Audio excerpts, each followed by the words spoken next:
Previously on Alan Wake, I wrote a horror story that has come true. Thomas Zane did the same in the 70s. You will go no further. If I continue like the Dark Presence wants me to, the story I'm writing won't save Alice.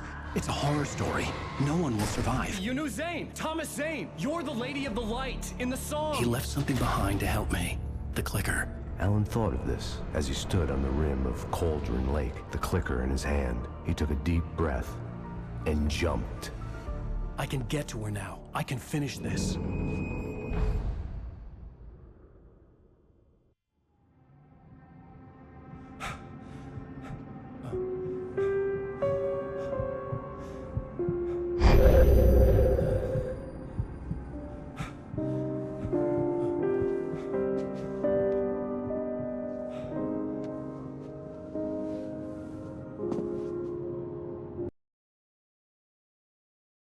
My head was about to explode and the light hurt my eyes.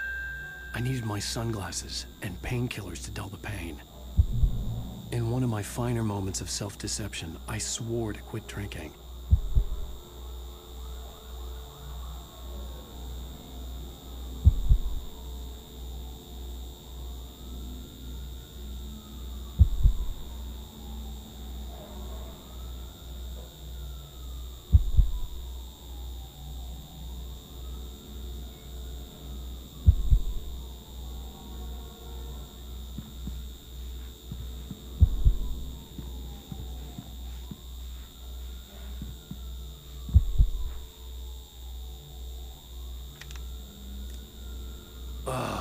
The sunglasses made the world look bearable.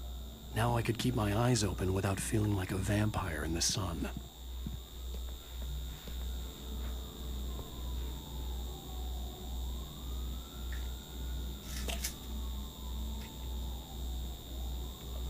The pills worked fast. The prospect of being awake started to seem bearable again.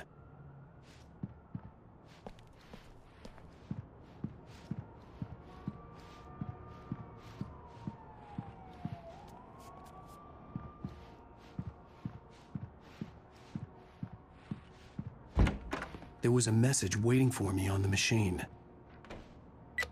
You have one new message. Al! Are you still asleep? Wakey, wakey! You should have your show on your TiVo. If Alice wasn't too mad to record it.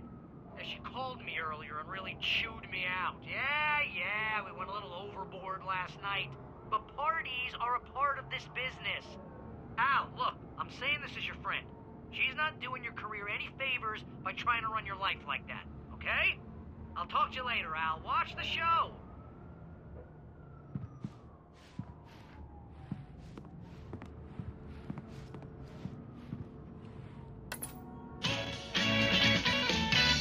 Ladies and gentlemen, welcome back to the Harry Garrett Show.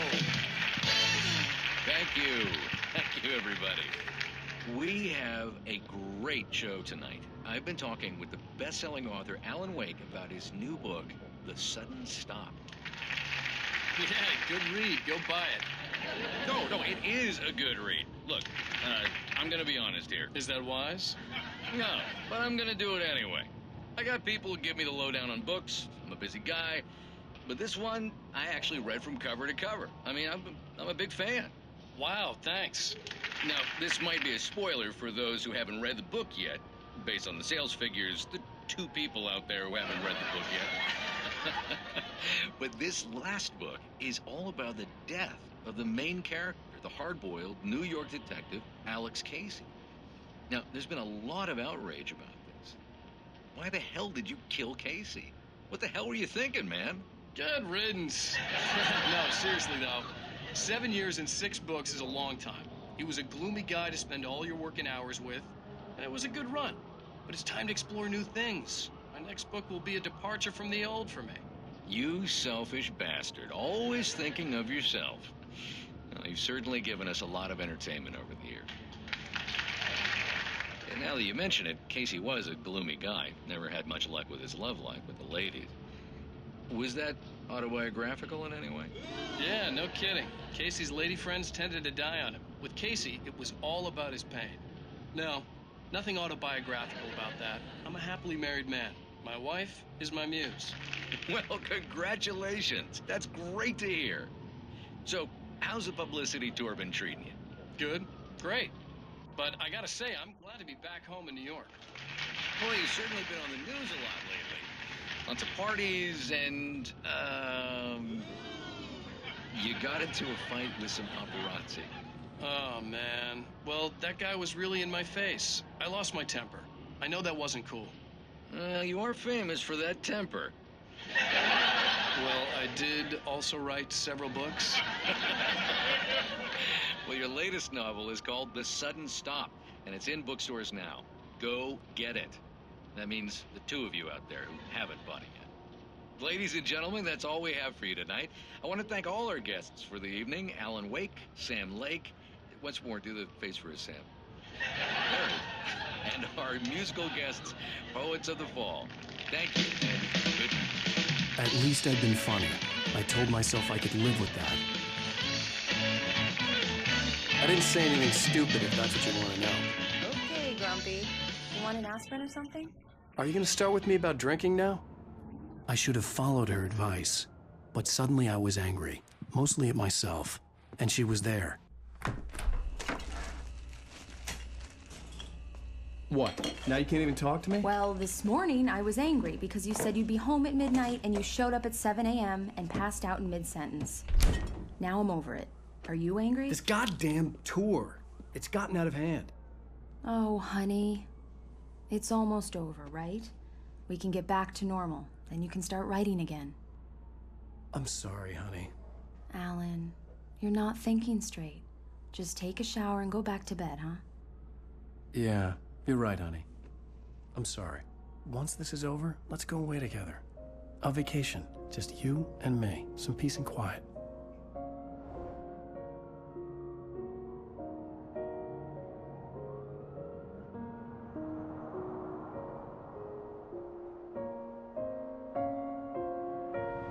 Somehow, the clicker was the key to the cabin.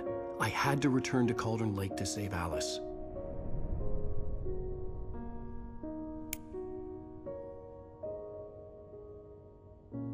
I'm going back to the lake to finish this.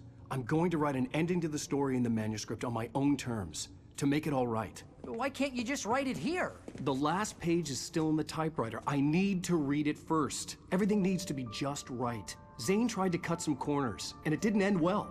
Okay, ready when you are. I'm sorry, Sarah, but I need to do this alone. Barry, take her gun.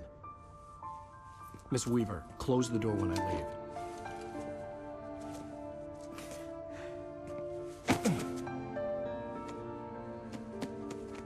Good luck, Al. See you later.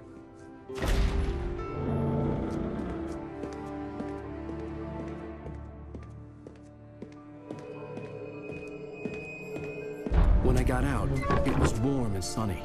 I'd flicked the switch of the clicker. Had it done this? I didn't stop to question it. I had to take advantage of the sunlight to get to the lake. On Zane's page, I'd stood on the rim of Cauldron Lake, about to use the clicker. That's where I was headed.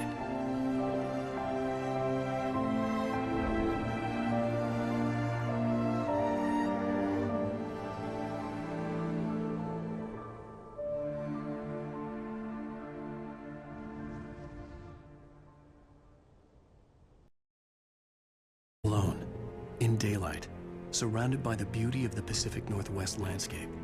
It was hard not to let doubt creep in one last time. I could still chalk everything up to a dream, a delusion. I had enough imagination to make up something like this, having been in the cabin all this time, trapped in a story inside my head, gone mad from grief over Alice's death like Hartman had claimed. There would be no way of knowing. I told myself it didn't really matter. My course was set.